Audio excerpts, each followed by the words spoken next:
Hello and welcome to another video. Today we are doing a race for the 2022 NTT Indycar Acura Grand Prix of Long Beach. Why did I give it its full title? That was so much more effort than it needed to be. Today we are racing around Long Beach Street Circuit in California, USA. It's a fantastic circuit and my favourite on the current IndyCar calendar because, unlike most people, I'm not that keen on Laguna Seca. I'm gonna lose people's friendship for that. Anyway, for a bit of background on this video, I'm going to go through the current IndyCar standings and a couple of drivers in it and also the circuit. We'll start with the 2022 IndyCar drivers.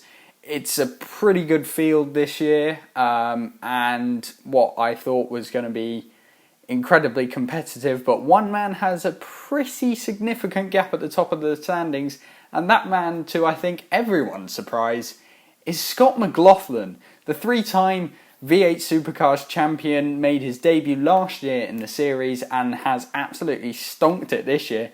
He won the first race at St. Petersburg, another street circuit, which is why I'm hoping he might be able to clinch this one at Long Beach as well.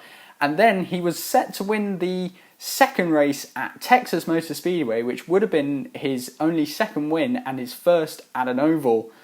But unfortunately, his teammate, Joseph Newgarden, got him on the line on the final lap by a stunning margin of victory of about 0.05 of a second. So he couldn't quite make it 2 from 2, but still he has a massive gap at the top, 97 points. The next driver is Will Power on 69. The Australian veteran of the IndyCar series is proving that, well, he's still going to go out there and win. Third is our current reigning IndyCar champion, Alex Palou, the Spaniard. He is only 2 points back of Will Power, and in fact the rest of the field is very close, but McLaughlin's just running away with it, but it's only 2 races in, I can't really say that. Fourth is Joseph Newgarden, the winner at Texas. Fifth, Marcus Ericsson, the ex-F1 driver. Six-time IndyCar winner, as in championship winner, Scott Dixon, the New Zealander. Rinus VeeKay in 7th. 8th is Colton Herta. 9th is Simon Pagenaud, and 10th is ex-F1 driver and fearless man that is now apparently a Phoenix, Romain Grosjean. Other drivers in the field that you may know of: 7-time NASCAR champion Jimmy Johnson, Takuma Sato, ex-F2 drivers Christian Lundgaard and Callum Ilott, and Felix Rosenqvist, Santino Ferrucci, and many others, including later this season at the Indy 500, Juan Pablo Montoya, because you have to include him there because that guy has just won everything. So there's a lot of great drivers in it this year, and my prediction for the win at Long Beach is probably someone of the youngsters. I'm going to say probably Pato O'Ward or VeeKay. But, I mean, McLaughlin's obviously got a shout. He's probably the most sensible pick for the win on Sunday. But you never know. IndyCar is very unpredictable at times, and it is a street circuit. It's one that you can pass at, but it's a street circuit, and it comes with all the normal dangers. Walls, lap 1 crashes, general incidents, difficult to enter pit lane, just chaos, which may be demonstrated very soon. And that brings us on to the track. Long Beach Street Circuit is just a smidge under 2 miles. It is, as street circuits go, I'd say pretty good for racing. It's not perfect, but it does offer overtaking opportunities of sorts. There's plenty of places on the game you can overtake. Real life, probably a little bit more difficult. It does have one, not issue, but something I find difficult with it, and it is the last sector where you go through that incredibly long left-hander into a right-hand hairpin, which you can overtake out, but will result in somebody ending up with damage of some kind. But highlights of the circuit, obviously the long pitch straight with the massive right-hand corner in it, and the beautiful, I think is the only word for it, hairpin-ish around the fountain. But don't explore it too closely, because IndyCars and grass and water is not a good combination. So, setup for this race for me is 31 cars, because that's the maximum I can get, which is actually more than IndyCar have. I think they have around 26. And yeah, it's going to be pretty good. I'm using the 2017 era cars, which have two different, not just engine suppliers, but aero packages as well, created by Honda and Chevrolet. I will be driving the Chevrolet Penske number 3, which I don't actually know who was driven by in that year. But yeah, should be pretty interesting. AI's on 110, everything else is as it should be-ish for the race this weekend. And should be exciting. So I think that's all I really wanted to say, so we'll get to the interesting part.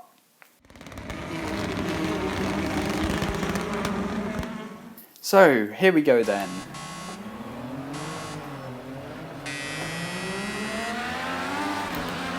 Final row of the grid for the rolling start. Straight away up the inside, right next to the wall, pin it next to the wall, because otherwise you're going to hit someone, but don't get too close to the bumps, throw you into it. All the way up in 6th, 175 max speed before we get to the breakers over turn 1. Braking nice and early, rounding outside the old Scott Dixon car, the number 9 that we've just overtaken. One with all the Target logos over it. Oh, I love that sound. That backfire popping. Still left. You're clear. See if they do it. Right side. Clear now. Ah, no, they all stayed in the same gear. Nobody changed down to get it to do it. Such a nice sound. There you go. There's a bit of it. Oh, completely sideways on the brakes. I braked a bit hard to stop hitting the back of the 27 and it completely threw the balance of my car. Clipped a cone there. That cone was in the way anyway. 10 push to passes, I will not be using any, as it's only a 5-lap race, and yeah, I don't use it, I don't think, so it's not really worth it. All of that curb, as much of that as we can get to, run it wide, and here's that horrible little hairpin. You're clear. Look how low revs to get through it. Now the long pitch straight-ish is, well, this isn't exactly straight, is it? Right, I think this is the Takuma Sato car. If not, it was the 14 that we've already passed, but one of them's the old Takuma Sato car. Trying to go around the outside at the fountain, not going to work. Ooh, don't hit that big curve, that's going to fire us out into the outside wall. Oh, that's all a bit too squirrely for my liking, but we somehow survived it. Is that Pagano up behind us now? Or is that still the 27? Obviously it's not Pagano, because they only give you the real drivers if you go into career mode. Unfortunately, in a quick race we don't get the real drivers, so we can't find out whose car is whose. It does kind of look like Pagano behind it. Either that or Ryan Hunter-Reay in the DHL car, possibly. Looks like they're trying to show us. I think it is still that 27 actually. And now I can see the blue rear wing. Going for the move there. Held it a bit tight to the hairpin there, but we still managed a good exit-ish, apart from a massive wheel spin, but we don't talk about that. Now up the inside. down the straight, easy move. Still left. You're clear. Get past him before we reach max speed. Oh, back markers coming out the pits because of damage. I hate this. Here, so keep it focused. Oh, I left a gap on the inside and he went for it, but he couldn't quite complete the move. Left. Oh, round the first of the 83 cars. Here's the second. Can't quite get the move done. Up into the top 5 though, so that's good. That was cleaner through there. We are already almost halfway through this race now. So, time's running out. He's just smacked the wall. That's destroyed his front wing. He's going to be incredibly slow now. Going to have to make the move. That's P4.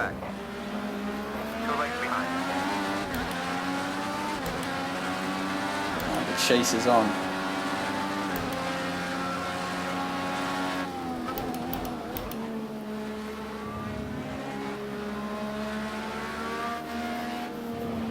So much concentration required through this sector. That's a lunge. 1 length back. Oh, it's not worked, but it's not left us in the wall either, so we'll call that a win for now. This is a back marker, so I am going to try and get around and into turn 1. Spotter giving me completely useless information as usual. Still right. You're clear. He's better than the NASCAR game spotter though. He's slightly less delayed. 2 lengths I back. will give him that. Great stuff. Best first sector time so far. Thank you for the encouragement, not Jeff. And for those of you who don't understand the not Jeff reference, play the F1 game. You'll get it. This is not the F1 game, and that's why it's not Jeff. Anyway, moving on. Back to the race. We have 1.5 laps remaining to catch the leader. This is a very short race. It's only about 5.5 minutes long, but it's going to be close actually. I reckon we are fast enough, maybe, if we don't make any mistakes. But with me in this IndyCar, that is highly unlikely. We're going for the move into there, but again, oh, that was brave. Got it done now. Still not P2, but it was a back marker we needed to get past. New PB. Chasing him down. Here we go. Oh, this is just another back marker here. On your left. Oh, up onto the fountain. What on earth am I doing? Oh, that's not a back marker. Apparently that was 4P2. That was a dirty move, but we had to make it, otherwise we wouldn't catch the leader. That is the leader now in the Ed Carpenter racing car. No sponsors on it, just all green with a flash of gold down the side. Makes it very easy to identify. I think that car actually is driven by a Carpenter as well in real life. Or was, I should say. But I'm not certain of that. I don't think we're going to get to him here, and it's going to have to be a massive lunge into the hairpin if it is, and I'm not sure we're going to be close enough. All over that curb, possibly a little too much, the car gets sideways. Got to hold it through the roundabout. Oh, we're not quite close enough. This is going to be an agonising second place. Unless we get a great exit out of the final hairpin, and all of a sudden I'm the biggest fan of that corner because we have won. Ooh, I didn't think we were going to get to him. But I hope that very, very short race has demonstrated that Long Beach can indeed, is indeed a very good circuit, as I said it was. I do love this track. Not just because it's the only track on this game that I can actually win in an IndyCar. But that does help. But yes. Acura Grand Prix of Long Beach this weekend in the NTT Indycar Series. and I'm hoping Scott McLaughlin can extend his championship lead, because that is very cool. He's a very deserving driver, 3-time Supercars winner. So yeah, that concludes this video. Thank you very much for watching. My celebration has caused major accidents, but I don't really care, because we won one for once. Thank you very much for watching, if you made it this far, and I will see you all next time. Come on, Scotty!